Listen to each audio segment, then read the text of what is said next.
mate, you swear. Go away. Fucking told you before, you're pathetic. I wish you ain't even born. The joke. Because I'm hungry. I'm busy. Don't sort yourself out. You're hungry on the line, like,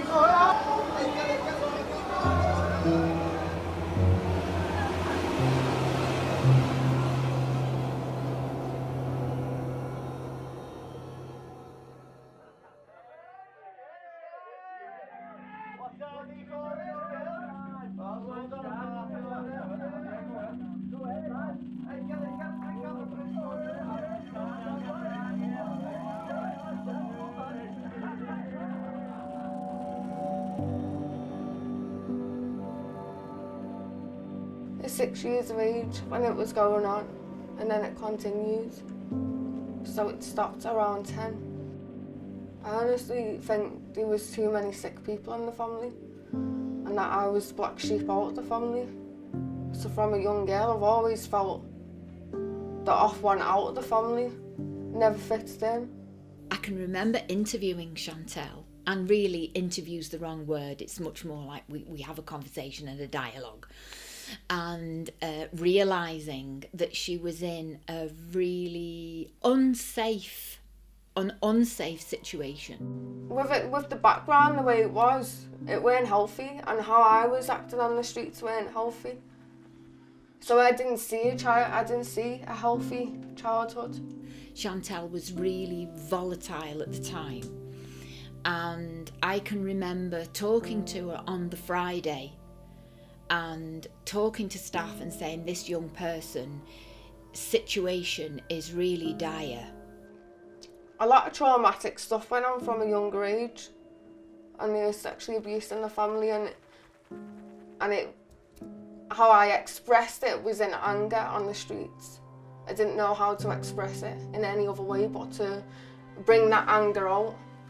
I used to be quite of misplaced anger in my younger days. So sometimes I think she saw me very much at first as I'm a professional like every other professional. She had a view of professionals that everybody that seemed to be okay had a perfect childhood, perfect adulthood, and they didn't understand where she was coming from. So I tried to relate some of my experiences where I've had to learn to control situations and maybe control my emotional responses to people. She didn't know why things were happening to herself. And it was challenging for staff. She's lots and lots of fun. She's so much fun. And I think that's why you can forgive her for the times when she's not fun and she's swearing at you. And she's going through such trauma because she's been through such trauma, and that's written all over her all the time, I think, and that's what came out in the rick-rack. You know, living in an environment, moving from all of that from young age, then moving into my dad's care, not being able to express love or even know words, and then all that anger coming out, and then I moved into care. So I lived in care for a while, and then I went into foster care, then I come back to my dad's, and then I went back to care. Being in that family with them didn't seem right, you know, normal didn't come natural to me. So I went back to my dad's and thought things would change, and, you know, but it didn't. It's not going to change. I can't remember a relationship with my mum from a young age. I just remember her being out drunk all the time and not being around. And when she was around, she was always with fellas or, you know, off somewhere else. I've always carried a lot of anger and resentment and a lot of pain towards my mum with what went on when I was younger. And I don't think I've never been able to have that connection with my mum. Never been able to show that love to her. You know, I can't treat her like a mum. I can't, you know, even with all this anger and that, she's not a, don't know how to say it. I feel like I'm slagging her off, but how I feel towards her is that she's never been there, she's never looked after, and I always carried a lot towards her. She wasn't angry at anybody. Sometimes she did, but I mean, you could tell it wasn't like at me or at any other member of staff. It was just her frustrations, and she didn't know how to deal with her frustrations, so it just come out in anger. Was it a conscious decision on that day when you decided, I'm gonna share this stuff, I'm gonna tell someone? What made you do that on that day? I don't know. It just come out. It had to come out. Something needed to be done about it. It needed to be stopped. I think the one thing that's really hard about working with Chantelle, she expects other people to change. So he shouldn't have done that, should he? And no, he shouldn't. But you can't change other people. The only thing you can do is change yourself. And that sheer frustration that people are horrible. You'd have thought with the life she's had, she'd know people are horrible. But she always wants to see the best in people. So your mum was an alcoholic, and you know, you talk about that, and your dad was a drug dealer. Yeah. When did yours begin, and how did it begin? When I was 14, I had my first drink. From 14, with getting into, people in the care room, I was growing, I was getting around other people that come from dysfunctional backgrounds, that I was hanging around with them when we were getting into trouble in the care room. And it kind of like, when I was in care, I never really liked drugs. I used to disagree with it. I was against it, like, no, I won't do that, I won't touch that. But then when I hit 16, I moved back to my mum's, I started smoking weed, and I was drinking a lot. And it just got worse from growing up. Who did you get, did your friends do that, or did you? My brother's Salt Green, my mum smoked it, my auntie smoked it, most of the family were all taking drugs. And I did have a mate that I used to get drunk with all the time. We were aware of it, but we didn't really know the full extent of it till she was here for a few months. So how often a week, how often would you use that? Would you smoke cannabis? Weed now and then. It made my head go scatty. I didn't feel in a good place. It just took me out of the chaos and calmed me down, and then from then it progressed. So it A was. drink was my major thing at 16. Did you ever think when you were doing that you, because obviously your mum was always involved, and did you ever think, turning into my mum? Yeah, I used to think that I'm going to turn out like my mum, and it used to send my head, I don't want to turn out like that. I don't want to be like that. But you couldn't. But I couldn't. It just made me go, and I had to do it. I couldn't be in that environment without a drink, with what was going on around. How could you live a normal life being around that? You can't, especially when you've got a lot going on inside and you've moved back to all of this. That's not right. That was an escape mechanism. It escaped me from reality. Obviously, when people use drugs, they're at more risk of being in unhealthy relationships. So Paula, with her interest, put a bid together to get somebody to specifically work around domestic abuse. So I got that job, and we were talking about her relationships and, what could she do about that. And I think Lisa had already done stuff around relationships with her, but my thing was concentrating on relationships. And obviously you start to look at all the unhealthy relationships that she had. It's practically impossible to identify a good relationship. So we were trying to get her to really recognise the signs of a good relationship. So take us back to that. You said you used to snort coke with your auntie. Was Yeah. that your mum's sister? Yeah. And was that the first She gave time me that a you tried line. cocaine? Yeah, she gave me a line, and then it just becomes something that I like taking.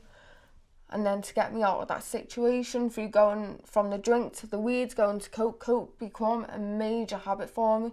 I love taking it. And I started getting involved with a fella called Mike and other mates that lived in Digmore, and he was my buddy to get on it with. And so I used to leave my nans, go up to Digmore, get on it, and then come back to my nan's early hours in the morning, banging on the door to let me in. And it escaped me from that. One thing about working with Chantelle, she will talk about everything. So we went right back to, so one of the things I will do with young people is your lifeline. And you can start to pick up how you start to behave, how you do. And with Chantelle, she couldn't come up with any good memories at all. There was nothing. So you go watch your earliest memories, and as we were talking earlier, it's about fighting, it's about strife, it's about, you know, and then the stories come gradually, and you're sat amazed how this kid can still be stood here, everything that she's been through, but I want to do something about it. So tell us about, like, did you have, like, this Mike? Was he a friend? Was he a boyfriend? No, he was just a friend. I didn't see him. I didn't look at him in that way. Nothing more. I just seen him as your house. Let's get on it. We'll party, and he gave that. So he was a lot. He allowed that. He was a lot older, in the 40s. He allowed that. You know, the men that were going there. And how old were you at that point? 16, 17. I was only young. And would you go on your own? Yeah, go on my own. And did anything happen from there? Was you ever in a relationship with any of them? No, no. They tried, but no. Mike's always been a family part. He's always been known in our family from young. And he become like a safety net. Well, I feel safe around you, Mike. But then there was another fella called John.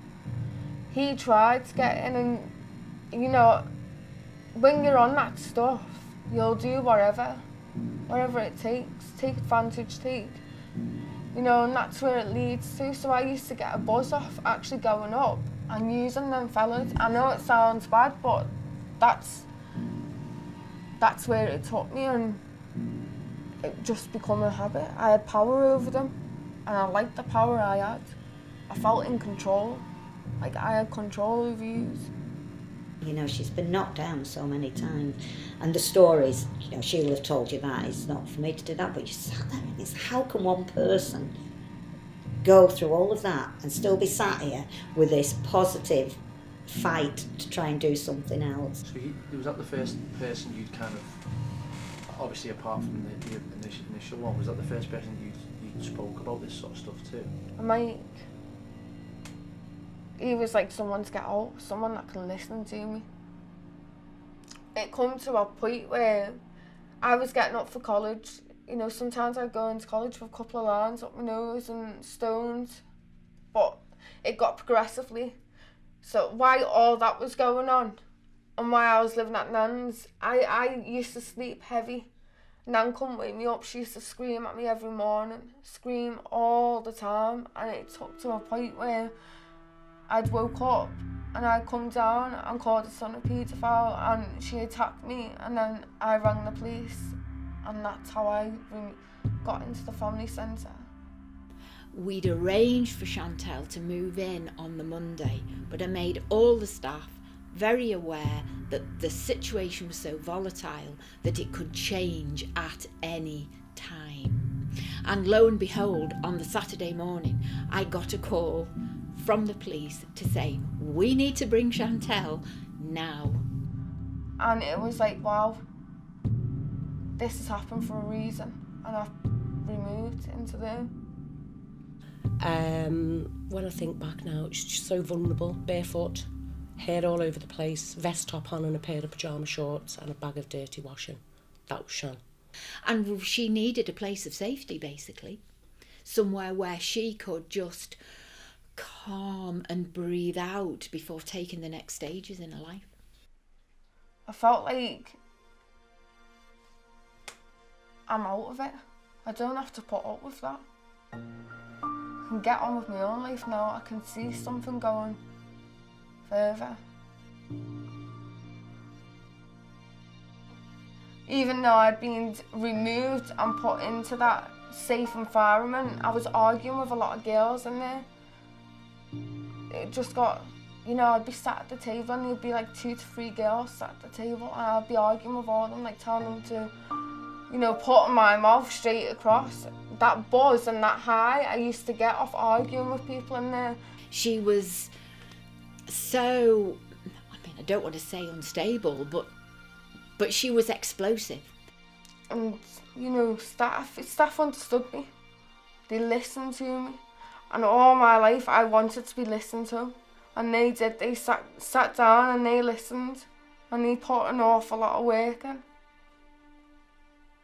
She knew that she didn't know how to express herself, so it come out in anger or tears, snot and tears all the time with Shan, yeah. We are trying to create that nurturing feeling, that ethos really, as opposed to being a parent. However, any support worker dips in and out of sort of parenting, teaching, advising and guiding all the time. I think that's all I ever wanted, just someone to sit down and understand and listen to me and not reject me. And they did, they give all of that. As much as I might have been a pain, they still love me for who I was. But even now, they put so much work in, they couldn't stop me from taking drugs. They couldn't stop me from doing what I was doing. I was still going out and getting off my face, walking into the crisis centre, like, off my face. So as much as they were giving, I was taking advantage. And it wasn't healthy, but I couldn't stop. Even though that help was there, I just felt it weren't good enough. Even though they're sitting there and you're speaking to me and you're understanding, yeah, it's nice that you understand, but it's not fixing what's actually going on inside. It can be simple things like something someone says or a programme she's watched on TV and just make her go boom, and she'll you know, she was very fragile, very, very fragile girl. But me going out and getting on it, I think like they could sit down and speak to me and they got me help. They got me involved with young addiction. They got a counsellor out for me. But Lisa, she was my first worker I worked with, and even she wasn't good enough for it. Like, we could sit there speaking about my life all day long and she'd be like, you need to do this, that's what you need to do, and I'd be going in one ear and out the other. I'm not listening to this. The much more you're trying to help me, I'm not listening. I'm just meeting up with you just to speak about my life because I need someone to offload to, and that's how I seen it. I did want to get help, but I couldn't stop. From my memory, she was referred by the Birchwood Centre, and she was having a lot of issues around not just substances as such, but also in relationships with people within the house. But as much as I wanted to change my life around, I just couldn't, at that time and place, I couldn't stop. And then I got into a relationship and that was even worse. It lasted for 2 years and I could not get out of it. It come a codependent. He was on drugs, I was on drugs. It was mainly all about sex and, you know, it just got worse. Insecurities around each other. We were just getting off our face constantly, all the time, and I couldn't get out of it. That's what I felt worth. I belong in this relationship. Doing the same thing over and over again and expecting a different result, it just defeats you. So we did loads of stuff around your confidence and self-esteem. So every time you do something and it goes wrong, what does it make you feel like? It makes you feel rubbish. So that feeds all that negative stuff. We need you to start looking at things in a positive way. You need a positive experience that gives you the confidence and the courage to do all the things that you know, because she knows all the stuff. I didn't do any work that she hadn't already done. Chantelle knew the stuff. She knew what needed to happen. She just didn't have the confidence to follow through with it, and every time she got into another relationship or she ended up in a difficult situation, it fed that she wasn't capable of making that change. You know, you take drugs because you're killing yourself inside, but I had them thoughts already. And I think that's why I took drugs, because I thought, oh, you're taking all the pain away, so I might as well, you know, if this ain't working, then what? And then it all bounded on top, and I thought, this is too much. And it's not even that. When I was in this relationship, with all the stuff that was going on in it, it brought a lot up from my younger years with the family. And, you know, it's one of them points where you hit is this all I deserve? Is that all, I'm used to, it becomes normal. We'd been out, I'd walked back home, my head went west, and then I went into my bedroom and took a lot of antidepressants. And then I come out the room and went over to Jodie and said, Jodie, I've took a lot of tablets, and the ambulance come out. I was taken to the hospital, but I had to wait there to get checked. Then I ended up coming back home, and then the police come out to the crisis centre and picked me up and took me back. I just wanted to get in bed and just sleep. And after that, I still met up with this fella and still seen him and still begged and still run back. It was much of control, shame-based relationship. Just wasn't healthy at all. He was older than me, he was like 28, and my age compared to that. And how old are you at that point? I think I was 17 or 18 when I got with Mark. Life just got too much, and it was getting worse, and there weren't no way out of it. I couldn't see a way out of it. I fought through all of that what went on, and then moving into the crisis centre to get all the help, and that's not good enough. The counselling's not good enough. Yous ain't helping. Then the drugs, then that relationship, that's all I seen at part of life. This is going to get worse. This is going to get nasty. And how did you guys feel when she actually made that transition into rehab? Did you think that, obviously you hoped that it would help, but how did you guys feel, or you personally worked with her, did you feel that this could be? It had to be. It's not could it be, it had to be, because where else would you go with her? Because we'd had her, we sort of nurtured her, she grew, she got better, and then she plummeted again. She needed somewhere stable, somewhere with strength, somewhere with real big experience how to work, and pick her up and take her away. She needed to get out of Scam, because if she'd have stayed in Scam, she'd be dead. Clearly, she would be dead. I tell you what, with obviously being an addict, you learn a fucking lot in the treatment, and you learn a lot about yourself, and it's all about gratitude and seeing life for what it is, and the things that we actually learn is mad to what people that aren't, I think people that aren't addicts need to learn this stuff. Yeah. They need to learn about themselves, how they treat people, how they come across, learn about themselves, and it's mad. It's changing your head, it's how your head thinks. Like, head can think so negative and so wrong. I think with my coke use and my downfall is that I hanged around with older fellas, and it continued, and with the type of my attitude and my anger the way it is, it attracted that. I didn't give I didn't care who I was around. I weren't like, I didn't feel like I was in a vulnerable place when I was off my face. I thought I could handle it. Chantelle knew the stuff. She knew what needed to happen. She just didn't have the confidence to follow through with it, and every time she got into another relationship or she ended up in a difficult situation, it fed that she wasn't capable of making that change. So she knew what should be happening, but she didn't quite have that strength to move forward. So obviously suggested the rehab, because it's hard work, Chantelle. It really is hard work, but they'll unpack all the pieces and you'll have to put it there, and then you put it back together and decide how to move forward. I honestly didn't think she'd go, but give the girl a due. She did follow through with it. I talked to Nat when she comes to see it and see if it's an option.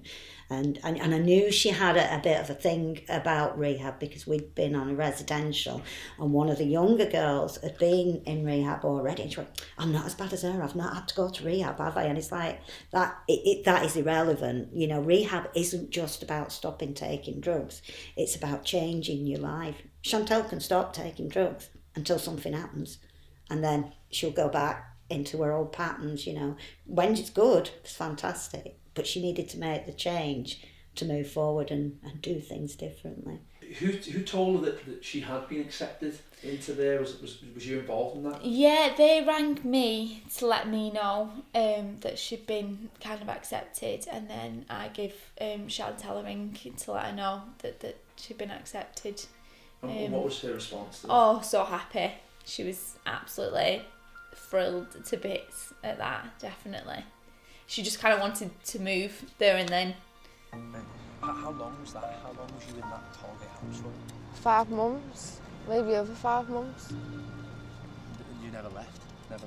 I wanted to leave. I packed my stuff ready to go, but something kept me there. When I was seeing her, she was in relationships with people, so she didn't want to leave the relationship. Quite codependent relationships often, so there was no way she was going into rehab while she was in one of them. The truth that people were saying to me that I needed to improve, I didn't want to know. I think it was too hard to actually listen to what I need to change, and this is what they were right. They weren't wrong, but I found it a struggle. And kind of having that support there and someone believing that I can do this and I can change, I think made me stay there, that this is going to get better. I wanted to change everything that I needed to work on. I wanted to change my behaviours, there was a lot that I wanted to change. I didn't want to end up like that. And the thought of, what stopped me from leaving that house was the fact that if I leave this house, I'm going back to that same old stuff. And I'm going to get back in an unhealthy relationship. I'm going to end up back at my family. And it was, it scared me. I didn't want to go back there. And it was quite hard, frustrating, because she was either in quite a dark place, in maybe an unhealthy codependent relationship and using substances, which was very hard to get her away from that, or she was doing quite well. And again, when somebody's doing really quite well, they don't see a need for any more intensive work. So I don't think it was the drugs that was hard giving up. I think it was I think it was the behaviours, the head and how it worked, and all the emotions that were underneath. That's what made me pick up and made me use. But I wouldn't say, when I used to get stressed and that, yeah, I'd think about having a spliff and, or when I want to get on it, but no. It was better. Gets better.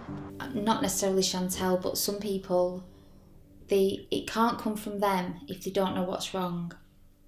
So there's a lot of work to be done around denial, aspects of, their justifications, their perceptions, how they react. So there's a lot of work to be done around self-awareness, because unless you give somebody the tools to be able to do that for themselves and get that inner strength, and I'm saying this mainly because some people get tarnished with, well, they're never going to make it.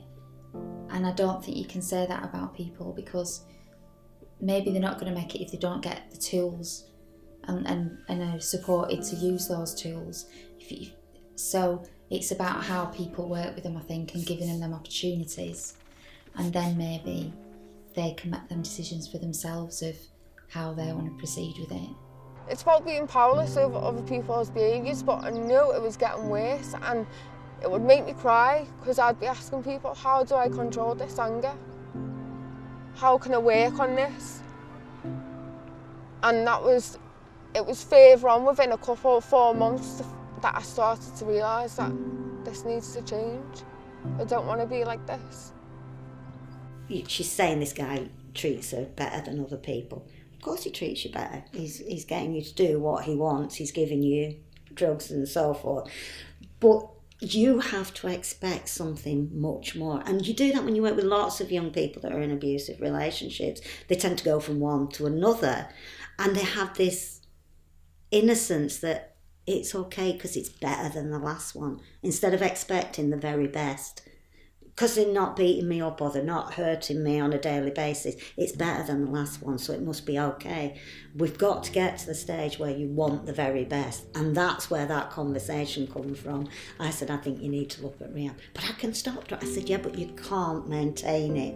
And she went, she stop and think, then she looks back at you. I might do that, she said. It wasn't like you will do this. It's an option. It's a chance to really unpack everything and put those pieces back together, because she was doing the same old, and you can sense people are losing the patience. She'll just do it again.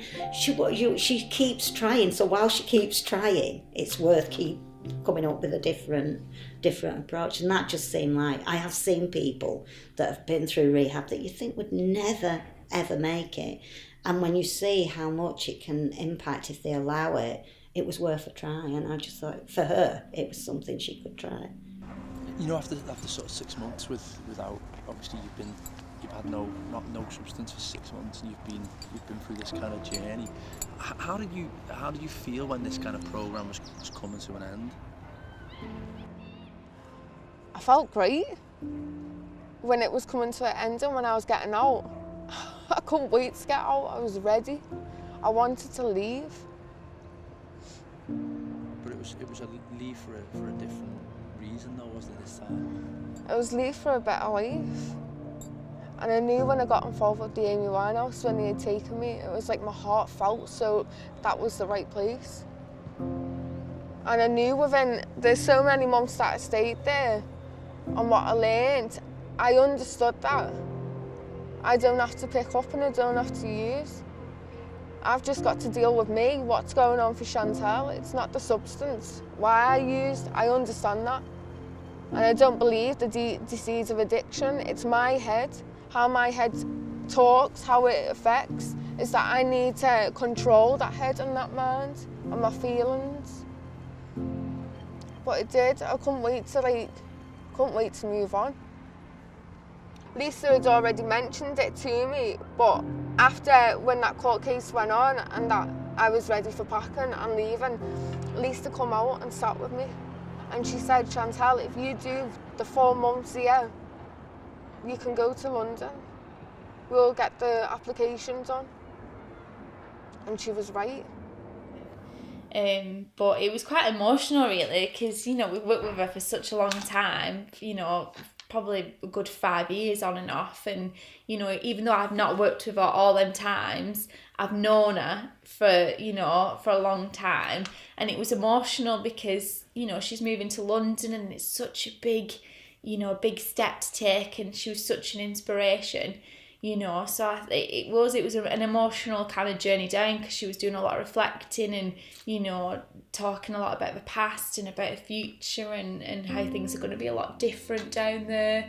And I think obviously she was still a bit nervous, as you would be, a bit of uncertainty. What do I do when I get down there? What's it going to be like? But on the whole, it was a really positive kind of journey down. Moving from like a small area to a bigger city, it comes across a bit overwhelming, but it weren't that scary. I was more excited. I think knowing that I was coming to London, that I was never going back to school. Even though I do get that feeling sometimes, well, if I do sabotage it, where am I going to end up? But no, I honestly think like London, I knew I was going to stay here, and this is where I'm going to build my life. Not many people actually get out of the situation, and I've realised that, but long as if they know that someone's been through that and has got out of it, and their life does get better, it's having that belief that there's an other side to this life. Even though all the downfalls that have gone on from younger, it can improve. And it's just putting all that effort into it and doing something about it. So, if someone said to you, where are you now? Where do you feel that you are at this moment in time? Still in the middle. So I've left treatment, and it's been like a roller coaster being out. So sometimes I can get really frustrated over the steps and over the sponsor thing. So it's like up, down, being able to control that head on its own without using anything. It's all the feelings that come with it. You know, it's still hard at the minute, knowing I've only been out of treatment only a couple of weeks. It's going to take, you know, maybe 2 years, something to actually start feeling good in myself. But they say within these steps that it does get better. But we have to work these steps every single day. I don't see it the way other people see it. So it's like when they're telling me it's something that like,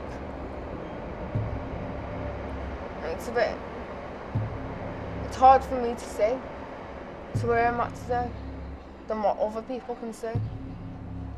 I can see if that I do this work and I put all the commitment in and work on this stuff, that my life keeps getting better and that it will get better and that I will have the career that I've wanted and I will have the stuff that I've wanted.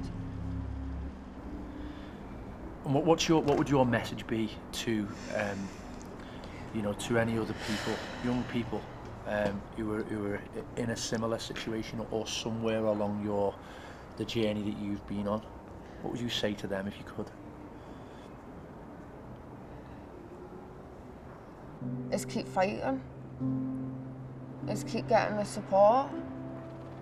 And if these people are in addiction, get out of it and do something about it. Because it does get better. What would your message be to those people that have supported you on this journey? I'm so grateful. I am. It feels like a privilege to have all these people in my life, especially like Della, Lisa, Barbara, Stella, all of them. They've all done good. You know, they've been a big part of my journey. When I was in that situation, Della was the one that got me out of it. Stella and, you know, Barbara looked after me while in the crisis centre. And then Lisa and Natalie come in and supported. And it feels like, I feel like I've been lucky. I've been one of the lucky ones to have had amazing people like them in my life that have just carried and pushed me. Even though I've pushed them away, they've kept on, they've kept on coming back. They haven't rejected it. They told me to keep going on. I hope that she stays in recovery. That's my biggest hope. I hope that she finds happiness in herself and that, you know, she reaches her full potential, because she's a brilliant girl, the most likeable girl you'll ever meet. You really, really root for her, and I just hope she uses some of her amazing skills that she's got in terms of dancing, singing, and I hope that she uses them for the positives. I think you can focus on the drugs, and that's obviously a massive important aspect, but you've also got to look at all the surrounding things of why people are in the situations that they are in and how they're interacting with the world around them, how they're seen and how they see themselves as well. And I think that has a big impact on whether people relapse and whether they're triggered to use or what kind of process they're going to go through with it, really. Yeah. She's full of love that she's found very difficult to express. And I suppose that's what I want her to do as well. That's what I want for her future, is I want her to be able to love and be loved for who she is and not judged. I think that's important for her. And she'll get there. I had tears coming up. It's hard. Like, do you know what? Actually, speaking about my life story, I think this is like, I haven't cried. Like, I felt tears, but I haven't cried through it, and that gives me that peace of mind that it's actually getting stronger, and that I won't break down every time I speak about it, and it's so good.